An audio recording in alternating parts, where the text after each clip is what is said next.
Bonjour, je vais vous parler aujourd'hui des besoins des enfants. Le cerveau d'un enfant se met sous stress lorsque un de ses besoins n'est pas satisfait. Alors, regardons. Quels sont les besoins des enfants? Ils ont des besoins physiques, physiologiques, des besoins émotionnels, ils ont des besoins d'attachement, des besoins d'autonomie, ils ont des besoins intellectuels et des besoins même spirituels. Regardons tout cela d'un peu plus près. Les besoins physiologiques d'abord. On regarde toujours le physiologique en premier. Les enfants ont bien sûr besoin de sommeil. On sait combien un enfant qui n'a pas dormi, qui est fatigué, peut être dans tous ses états, faire des crises de rage. Et oui, nombre de crises soi-disant de rage ne sont en réalité que des décharges de stress par pure fatigue. Parce que tout simplement le cerveau est saturé et il envoie une décharge électrique pour juste libérer toutes ces tensions accumulées. Il arrive que notre enfant soit grincheux, opposant et on ne comprend pas ce qui se passe. Et on lui en veut et on ne comprend pas et on lui crie dessus. Et quelques jours plus tard, on découvre qu'il a la grippe ou les oreillons. En fait, il était grincheux parce qu'il couvait une maladie.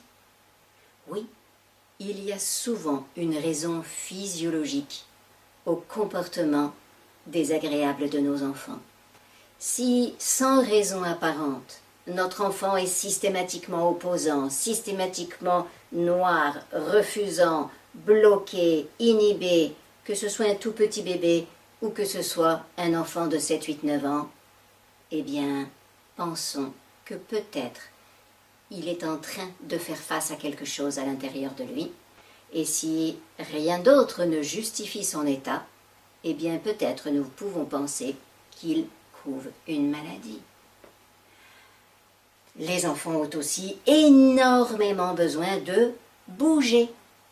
Bouger, mobiliser leurs muscles, c'est le travail des tout petits et des plus grands.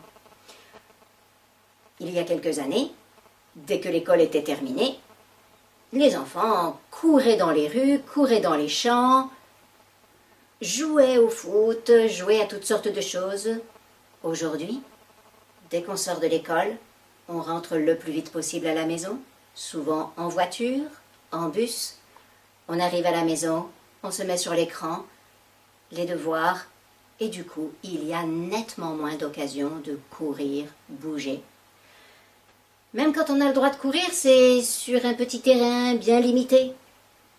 Il n'y a plus cette liberté que nous avions avant. Et aujourd'hui, les statistiques montrent que les enfants d'aujourd'hui courent moins vite et moins longtemps que les enfants d'hier, d'il y a 25-30 ans. C'est important de mesurer que bouger est un besoin essentiel. Bouger va nourrir le cerveau, manipuler des choses, courir, sauter.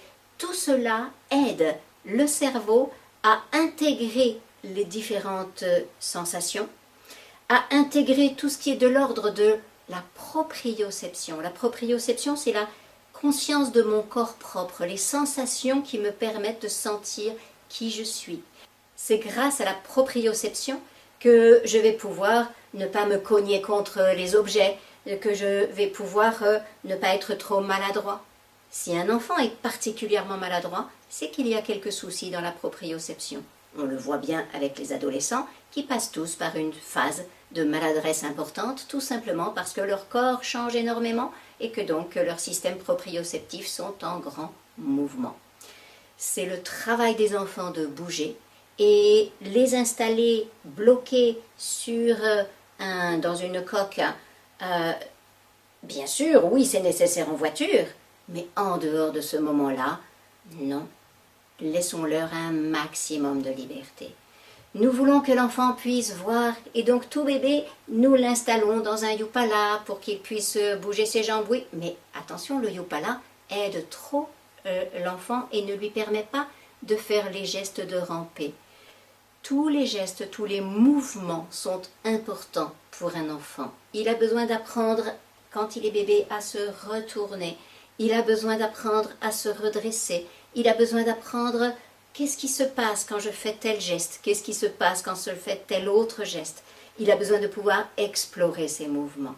Et dès lors que nous contraignons l'enfant, même si notre intention est positive, parce que oh, je veux qu'il puisse me voir en train de faire la cuisine, et peut-être il peut apprendre à voir par lui-même en s'appuyant sur ses bras. C'est important qu'il soit aussi motivé à bouger, à sentir son corps.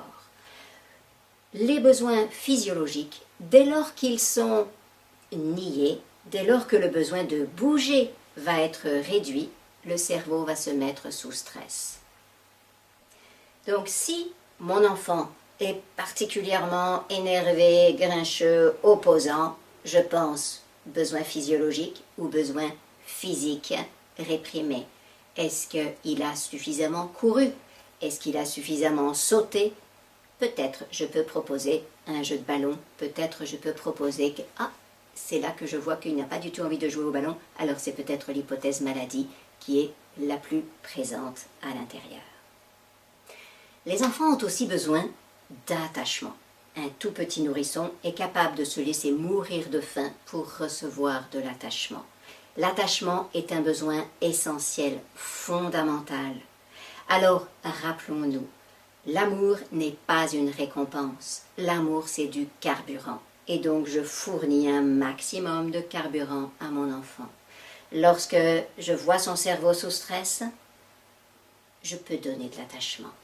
Je donne de la nourriture, je donne de l'amour.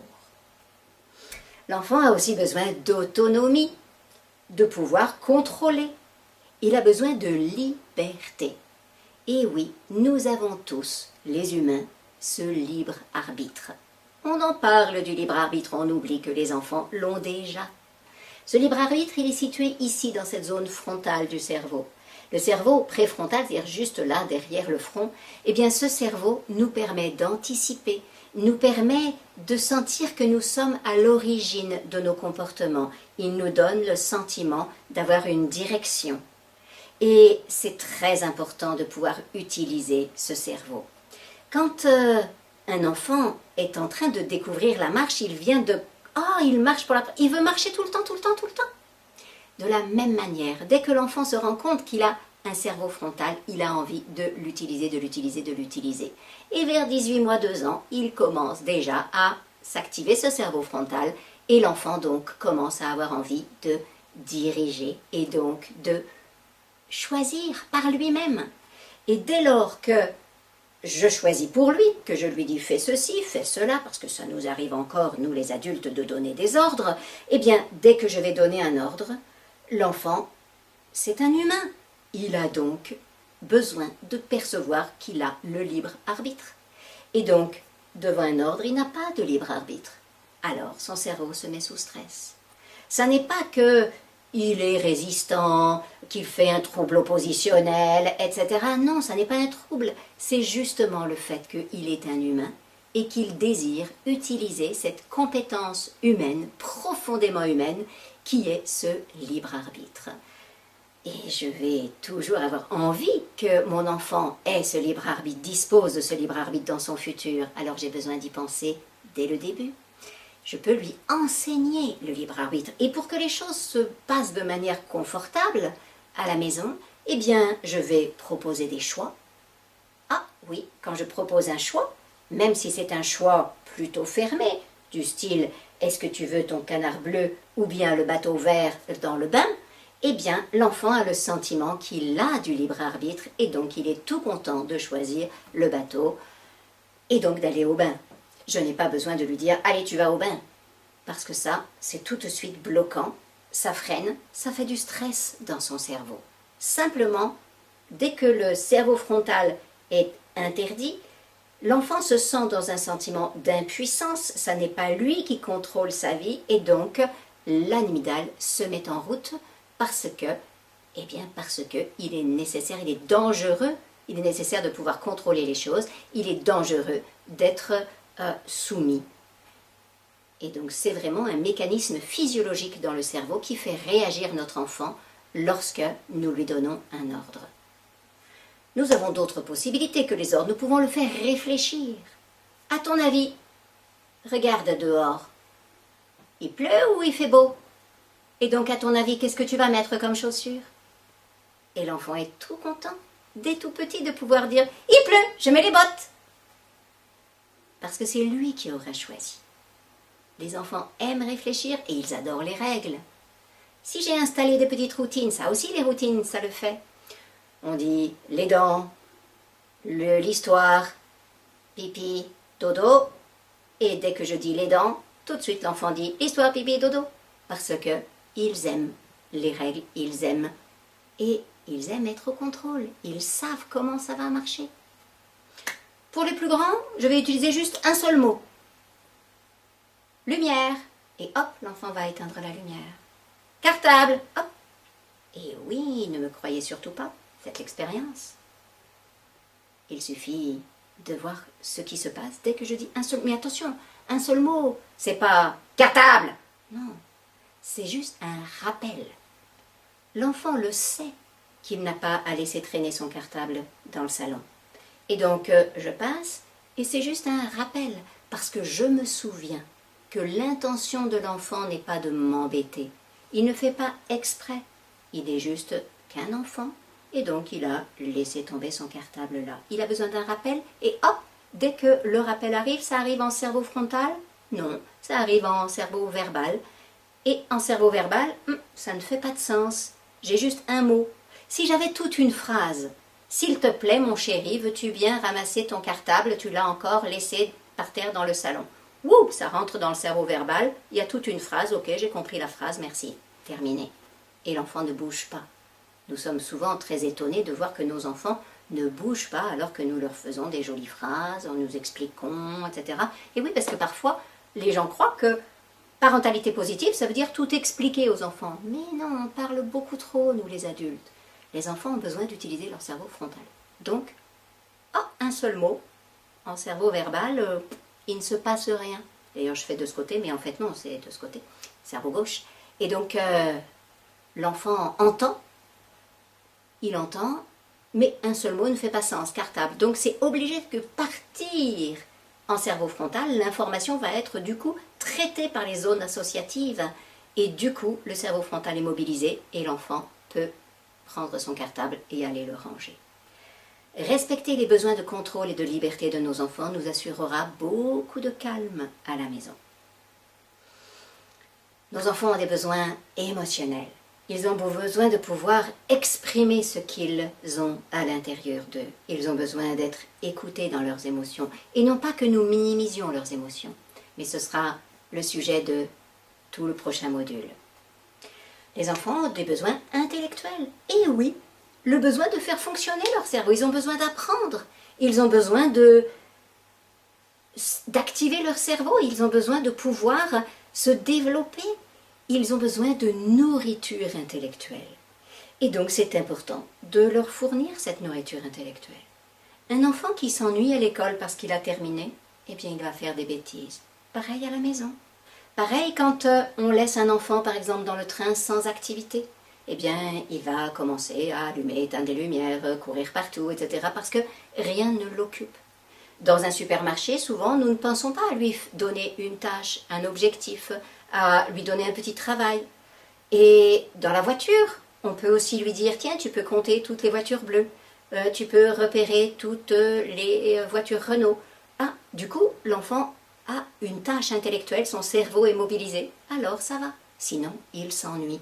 Et l'ennui va déclencher, là aussi, les réactions de stress dans l'organisme. Donc je pense aussi à nourrir les besoins intellectuels de mon enfant, faire fonctionner son cerveau, occuper son cerveau à une tâche. Oh, pas tout le temps. L'enfant a aussi besoin de zones de rêverie.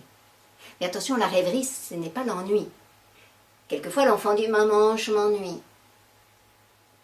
Est-ce que c'est parce qu'il ne sait pas rêver? Je vais peut-être l'y aider. On a besoin de zones tampons, de zones où on ne fait rien de spécial pour pouvoir penser, élaborer, voir des images dans sa tête. Mais ça n'a rien à voir avec être dans une situation de contrainte, comme dans la voiture, dans le salon d'attente du médecin, ou quelque endroit où on est contraint. Nous le savons tous. Quand nous sommes à table, on peut discuter avec des tas de gens. Si les mêmes personnes se retrouvent dans une voiture pour aller quelque part, elles sont souvent beaucoup moins discutées. Pourquoi? Parce qu'on est en chemin pour aller quelque part et on attend, on est dans les embouteillages, on est coincé. C'est comme si la conversation s'arrêtait. Les enfants, c'est pareil. Quand on est en situation de contrainte, nous perdons la capacité de pouvoir simplement être bien, rêvasser, et donc nous avons à la retrouver consciemment.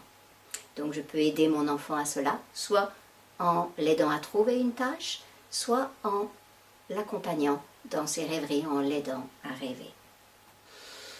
Tout ça donne du sens à la vie. Les besoins spirituels d'un enfant, ce n'est pas des besoins de religion, c'est simplement un besoin de donner sens à sa vie. Oh, la vie d'un tout petit bébé, le sens de la vie d'un tout petit bébé, c'est juste le contact avec maman, avec papa, le contact avec les parents, sentir que j'ai ma place et du coup ma vie a du sens. Au fur et à mesure que l'enfant grandit, l'enfant a besoin de deux choses pour sentir que sa vie a du sens. Il a besoin de sentir l'attachement et il a besoin de sentir l'autonomie, la liberté qui lui donne le sentiment de qui il est. Je suis et j'ai ma place sur cette terre. Et voilà, beaucoup de besoins. Tout cela est récapitulé dans les textes que vous avez à votre disposition. Mon enfant est sous stress, je regarde. Quel besoin pourrait se cacher derrière ce comportement débordant de mon enfant? Plutôt que de sévir ou de lui demander de modifier immédiatement ce comportement, j'écoute ce comportement comme étant le reflet du stress. Le lait déborde. Je ne cherche pas à mettre un couvercle sur le lait. Je vais regarder ce que je peux faire pour baisser le gaz. Et baisser le gaz, c'est identifier le ou les besoins en présence et les satisfaire. À bientôt.